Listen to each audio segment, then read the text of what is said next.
Hello, all of guys. I am medical student MBBS Hariom Sharma.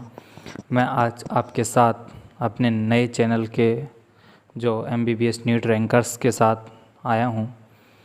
मैं आपको बताना चाहूँगा कि आपको नीट के लिए जो 17 जुलाई को एग्ज़ाम होगा उसमें आपका पेपर पैटर्न जो होगा वो न्यू पेपर पैटर्न में 200 क्वेश्चंस का जो रखा गया है उसमें थोड़ा टाइमिंग का इंक्रीज़मेंट भी है। बट आपको अभी से ही 2 से 5 में अपनी एक हैबिट बनानी है कि आपको क्वेश्चन सॉल्व करने हैं। और आपका जो भी अभी एक शेड्यूल बना लीजिए कि आपको जितने भी क्वेश्चंस हैं MCQ हैं वो MCQ लगाने हैं और उसमें जो मिस्टेक हो रही है उनको आप सर्किल करिए और उस पॉइंट को, उस पैराग्राफ को जाके पढ़िए कि मेरी ये गलती है तो मेरे को ये क्वेश्चन यहाँ से मिस्टेक हुआ है।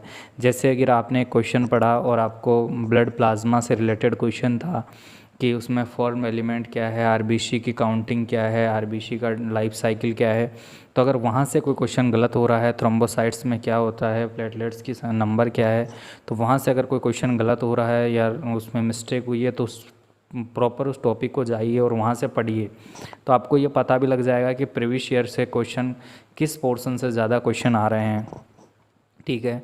उसके साथ ही आपको केमिस्ट्री में इनऑर्गेनिक केमिस्ट्री को आपको टोटली NCERT से रीड करना है क्योंकि NCERT से डायरेक्ट क्वेश्चन आते हैं। ऑर्गेनिक में भी जो लास्ट वाले पॉलीमर है, एवरीडे लाइफ है और क्या नाम से आपका बायोमोलिक्यूल है, इन तीनों चैप्टर्स के direct NCERT to the line question आ रहे हैं तो आपको इनको रीड करना है। एमाइंस में से भी आपका आजकल लाइन से वहीं से आ रहा है। तो ऑर्गेनिक केमिस्ट्री में ऐसा नहीं है कि आप MS चौहान लगा रहे हो, ये लगा रहे हो, इतना कुछ करने की ज़रूरत नहीं है। आपको एक अच्छा स्कोर करने के लिए आपको ओनली NCERT को अच्छे से पढ़ना है। ठीक है। फिजिक्स में भी आपको इतना नहीं है कि आप बहुत आगे पीछे भग रहे हो, आपका ध्यान एक कंसंट्रेशन पॉइंट पे रखना है। फार्मूला सारे रिवाइज करने हैं क्योंकि फार्मूला से ही क्वेश्चन आते हैं। लगभग 45 में से 33 क्वेश्चन तो डायरेक्ट आपको फार्मूला बेस मिलेंगे जिसमें आपको फार्मूला रखना है और आंसर पुट करना है, बस केवल, है ना। सबसे ज़्यादा जैसे कि आपको ध्यान रखना है कि कौन से टॉपिक से क्वेश्चन हर बार आ रहा है, कि कहाँ से सबसे ज़्यादा क्वेश्चन निकल रहा है, वो इम्पोर्टेंट है। छोटे छोटे टॉपिक्स को अच्छे से करना है। जैसे ग्रेविटेशन है तो ग्रेविटेशन में एक फार्मूला बेस्ड क्वेश्चन आता है, वो याद रखना है। कुछ प्रॉपर्टी बेस्ड क्वेश्चन भी आ जाता है, इसलिए उसको भी याद करना है। ध्यान रखना डायमेंशन से हर बार क्वेश्चन आ रहा है और इस बार भी आएगा। और एक क्वेश्चन जो आप नहीं पढ़ के जाते हो सिग्निफिकेंट नंबर से, सिग्निफिकेंट नंबर के क्वेश्चन ध्यान से देख लेना कि कम से कम 2 से 3 क्वेश्चन भी मिल जाते हैं क्योंकि उसमें क्या है कि आपको जो ऑप्शंस दिए होंगे वो आपको जो आंसर्स दिए होंगे उनके पूछ लिएगा सिग्निफिकेंट नंबर में इसका आंसर बताना है। तो वो क्वेश्चन ऐसे नहीं आएगा कि डायरेक्ट सिग्निफिकेंट नंबर का, बट ऐसे क्वेश्चन घुमा के आपसे पूछेंगे। थोड़ा क्वेश्चन पैटर्न का थोड़ा चेंजिंग होगा, बट ये आपको ध्यान रखना है कि अच्छे से NCERT को रीड करना है और साथ ही साथ आपको रेगुलर प्रैक्टिस करनी है क्योंकि प्रैक्टिस मैक परफेक्ट होता है, वही सिस्टम है। और यहाँ रिवीजन बहुत इम्पोर्टेंट है। रिवीजन आपको रेगुलर रिवीजन करना है, रेगुलर बेसिस पे रिवीजन करना है। जहाँ जिस टॉपिक में आपको प्रॉब्लम आ रही है आप तुरंत उसको पूछिए और उससे क्लियर करिए।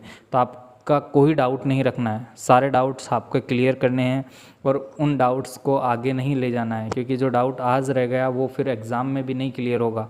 तो उनको अभी अपने जो भी आपके जो जुड़े हुए जो टीचर्स हैं या कोई फ्रेंड है उनसे तुरंत डिस्कस करिए और डाउट को क्लियर करिए। साथ में मैं आपके लिए एक नई सीरीज़ अब लाऊंगा जिसमें मैं इम्पोर्टेंट आपको जैसे ऑर्गेनिक, इनऑर्गेनिक या फिजिकल केमिस्ट्री के इम्पोर्टेंट क्वेश्चंस आपको डिलीवर करूंगा।